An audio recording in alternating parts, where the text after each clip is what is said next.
The reason I often call it out as a bad map is the third one.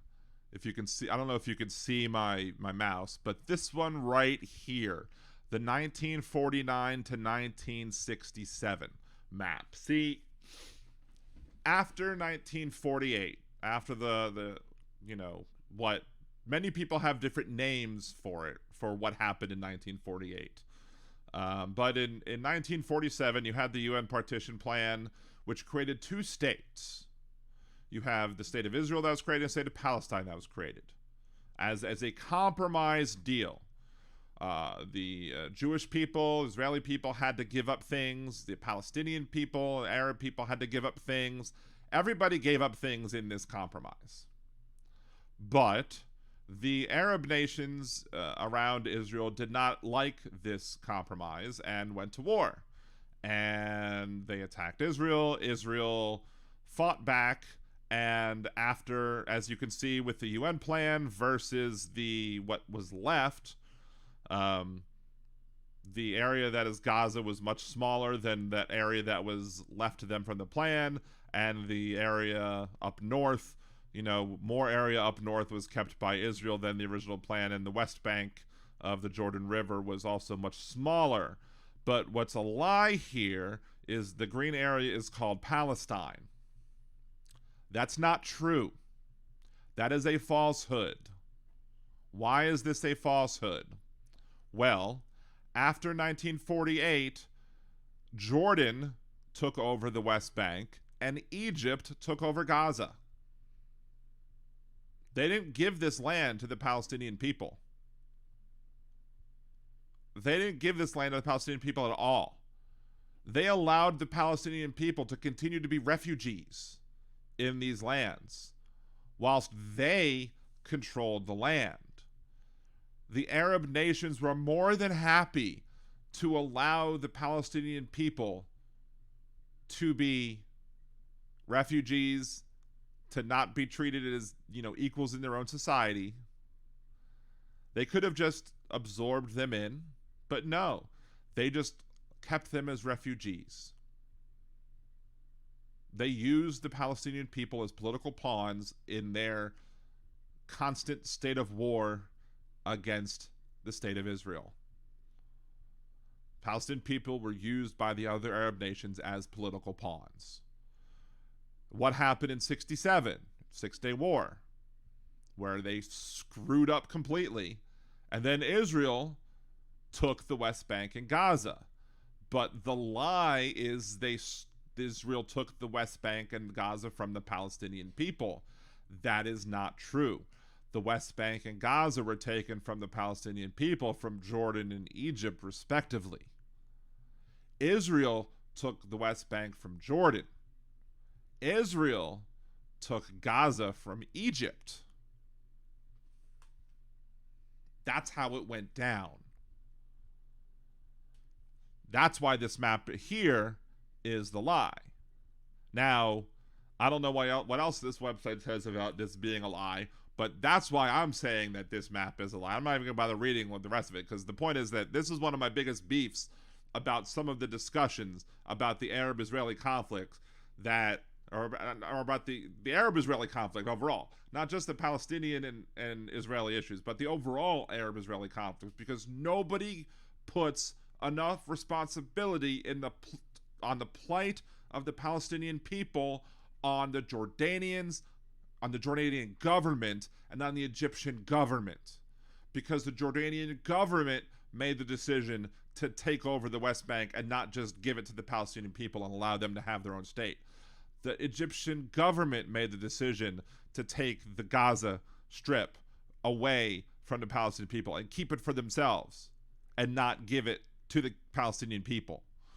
It wasn't Israel that did that. It was those other governments that did that. But yet Israel gets the blame for it. As I said in the other videos, there is plenty of stuff that Israel gets rightly blamed for. Plenty of stuff that you can rightly blame Israel for. This ain't one of them. This is one of many examples of the Arab nations using the Palestinian people as pawns because they would rather use their own people, use Palestinian people as pawns, and in their attempts to try and destroy Israel, than allow these people to have, full-on rights in their own countries. So that's one of the things that is often overlooked in this debate, especially from the people that want to attack Israel and only want to put the blame on Israel. And I'm not saying that Israel doesn't. Again, Israel should get blame when it deserves blame, and Israel deserves plenty of blame for things that it does that are wrong. But to only blame Israel and to not blame Jordan on this, to not blame Egypt on this, is to be willfully blind to the entirety of the issue. Because how could you make the Palestinian people a political pawn and be looked at as not the bad guy in that particular situation? I can't see how you don't, you're not the pawn. You're not. I can't see it. I don't know how anybody else can see it either. I mean, unless you're just truly being anti-Semitic and just trying to justify Hamas's actions. If you're trying to justify Hamas's actions, if you're trying to justify Hamas's existence and the reason for Hamas existing, which is to toss every Jew into the sea, then sure, you're going to ignore everything except for Israel's wrongs. And then you're going to manufacture Israel wrongs as well to boot. And there's no need to manufacture Israeli wrongs because there are plenty of Israeli wrongs to look at. There's plenty there. Look, I'm a Jewish person. I'm not sitting here going to sit here and blindly follow Israel. When they do wrong, I will call them out. And especially Netanyahu. It was brought up in chat that they're married.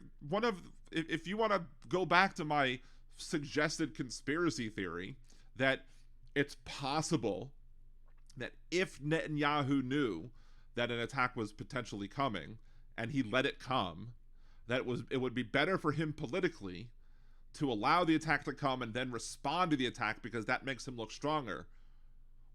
But also in chat it was brought up that by doing that, by allowing the attack to happen, it takes away the whole discussion about what's going on with the Supreme Court crap.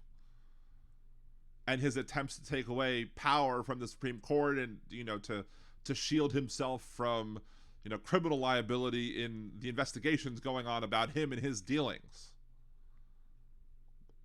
And his sketchy behavior. And do I know that that's the case? No, I don't know that that's the case. But he's a politician, and I don't trust him as a politician. Do I believe that it's fully well possible that he would allow people to die to protect his own ass? Abso-frickin-lutely. Absolutely. Now, it's very well possible that he might have made a calculated risk and say, I'm fine with this happening because we could deal with it, and maybe he didn't realize it would be as bad as it would be. Or maybe he just didn't know. And maybe it was really just a slip up of intel. And maybe they really didn't know that it was coming. It's very well possible that that's the case too. But it just benefits Netanyahu politically, even if he didn't know, that now he can claim that he wants this unity government, that he claims now that he's going to work more with everybody in the government and maybe ignore some of the more extreme factions of his coalition, and now he's going to work together and try and help everybody to work together, try everybody sing Kumbaya in the Knesset.